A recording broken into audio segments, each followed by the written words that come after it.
So UFOs are a very touchy subject. You know, we still live in a time where most people would want to laugh at you.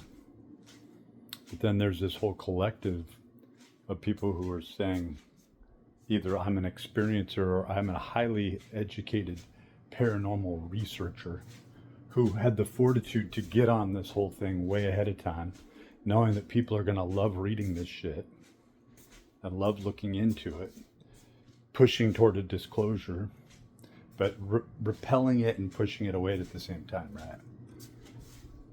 But that it is an uncomfortable subject to this day because most of the accounts don't offer physical proof.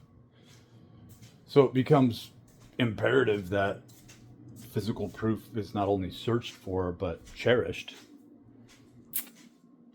And then you get into this stigma where it's like nobody wants to talk about it. Everybody's talking about it. People are getting paid, but they're getting paid as long as they stay on the fringe of this whole thing. Right? Many people, such as myself, have had unexplainable experiences, but when you look at it, it's all just technology. Like, you have to go toward Occam's razor and you just go, it's fucking technology. I've seen the orbs. Saw them back in 1990, late December 1990. I watched them for a long period of time. Of course, you can get stuck into this whole conspiratorial aspect, and of course there's a conspiracy going on. If you're left out of the loop, you're left out of information. If huge amounts of trillions of dollars are being sunken into something, right, and they're essentially being stolen out of your pocket, and you're being kept out of the loop, while these despots and these idiotic people are in the loop, going about doing the most strange research that has to do with, it's way beyond paranormal. You know, it gets into the occult practices, Eliphas Levi and fucking all these people, right into Pascal Beverly Randolph, you know, into the OTO and sexual practices. I mean, this is the shit that drives humanity, right? It's a dark fucking thing we're talking about here. So, UFOs, USOs, UAP, these are all definably different devices, assumably. But we're never going to get the answer for any of this shit. And that's just the bottom line with it. And to think any other way as if you were owed some sort of answer or that you even mattered in the grand scale. Well, we don't. We are constantly utilized for such purposes that seems to, elude us. But we're all aware of it, of the shortcomings that we have to go through and the negative aspects of this as experiencers. We're all experiencers. That's the whole thing. That's the important aspect, is the fact that you are indoctrinated into this ritualization, whether you know it or not, whether you approved of it or not. You're in it. You're going through it, and it's affecting you, and you know it. And there's nobody that you can really talk to or talk about this subject to, because there's no one who would understand. Because those who do understand are still muting themselves. They want to believe in this humdrum existence, even though they know that their mind is able to integrate and interface with, on a broader scale, with that which they don't come readily in contact with, that unexplained, the unseen, the unknown, right? And then I saw a TR-3B up close to where the closest that I saw it was probably 25 feet away from me. No joke, no embellishments. I did have a phone right there, but I didn't yank it. It wasn't a very good phone. It was like a low-level Samsung phone. I didn't turn that fucking thing on and the camera on. The camera wouldn't have captured anything. Well, it would have, actually. It would have. It would have been like, what the fuck is that? It would have been pretty, like, somebody would have been able to by now. This is like going on 5 years ago.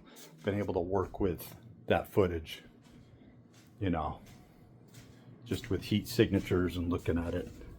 I got to see it 25 feet away. I watched it as it came toward me. It had running lights. That was the odd thing with it. It was this fully, angular TR3B, as they're described. It was actually really small. The thing wasn't any more than a car length, right?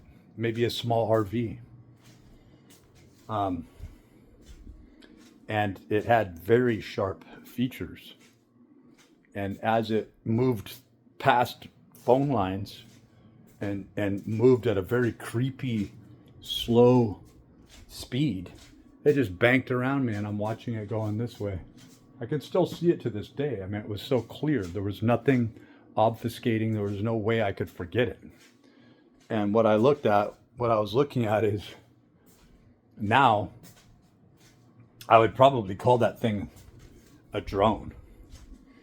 I'd probably say that was a very high level reconnaissance drone. But because it was at night, because it was so stealthily flying, and because it was using technology that we can't even wrap our heads around, but that I think it was a common drone. There was no zzz, there was no buzzing. I couldn't even see any engine. There was no fuel in the back, but it looked like there was a space where it had opened up, right, to where it wasn't just like this closed off rear. But I watched it. I watched it as it came from about 2 miles away from me, at least a mile, 1 to 2 miles, right? And I saw it because it looked like it was past midnight, and I'm thinking, this is shaped like birds, but it's obviously not birds. What the fuck is that? There's nothing flashing, is what I then noticed, right? So how could that be a plane? And then there it was. It's coming toward me.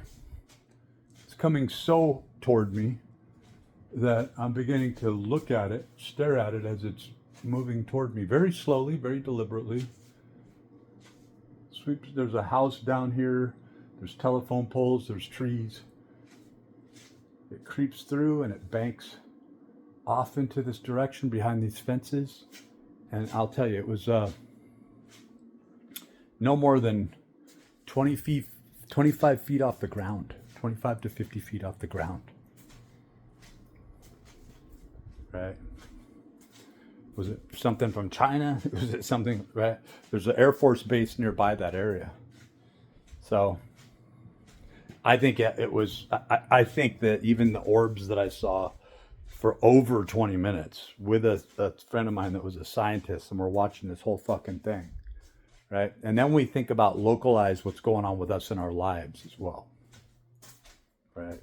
That we aren't, the seemingly individual pursuits, like the orbs were on another level, right? There was something very dark and menacing that they seemed to, there was a menacing feeling about them, right?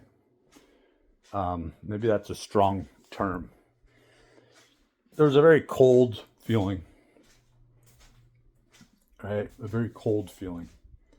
Very, very cold and deliberate. But again, moved very slowly.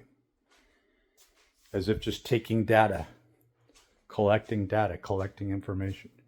So you wonder why is it that these really highly sophisticated pieces of equipment, with the orbs, I very much felt like they were a part of a much larger ship. In fact, I tried to make it out. I'm like, what if they aren't that far away? I was already thinking this. What if they aren't, while I'm watching it, I'm thinking, what if they're not separate at all? What if I'm missing something?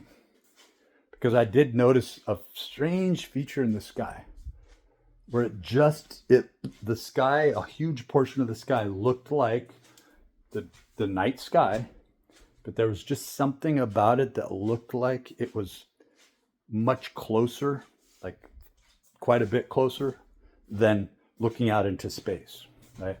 There's something that it looked like there was a seam and it was like this huge mothership. That's the feeling I had back in 1990. Of course, nobody's talking about this for many, many years after. You don't hear anything about it. There's no one to talk to about this and discuss anything, that has to do with this. So you don't really talk about it. You don't discuss it. Right? So I don't think this will be my last, right? In fact, I intentionally don't go out into, I want to try and get some footage with this GoPro, where I'm walking around and I'm capturing images for a long period of time, right?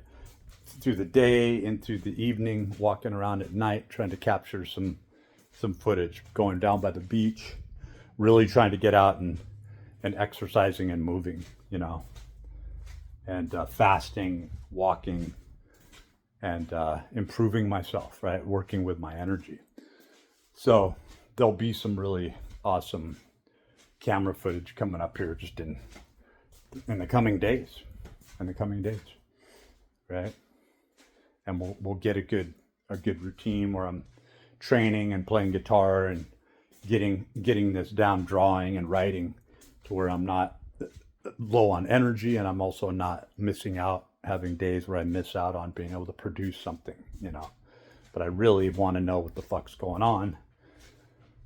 I really want to experience and see, but this time also is a time where you trust what you see the least.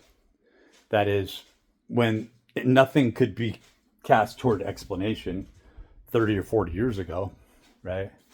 You looked at things a certain way, but nowadays it's like you can't trust your own eyes. You can't trust what you're seeing, right? You don't know if it's some sort of holographic apparition that's placed in front of you or what, right? Because any of these are all put on the table, right? But still, we have to press forth and go through these experiences, constantly making an effort to stay alive, to develop ourselves, and for you, the viewer, to be able to put up information, right? So look out for some footage, because some people could be said to either attract or work in unison with or be a part of in some way that you could say greater phenomenon, but that unexplained phenomenon that's happening around us all the time. Well, I feel like I'm somebody who is able to, daringly finally go into that and capture some of those experiences. Let's see what it turns up. Just putting it out there. We got the equipment, we have the resources, we have the time, we have the focus. Let's do it. Let's see what we can get.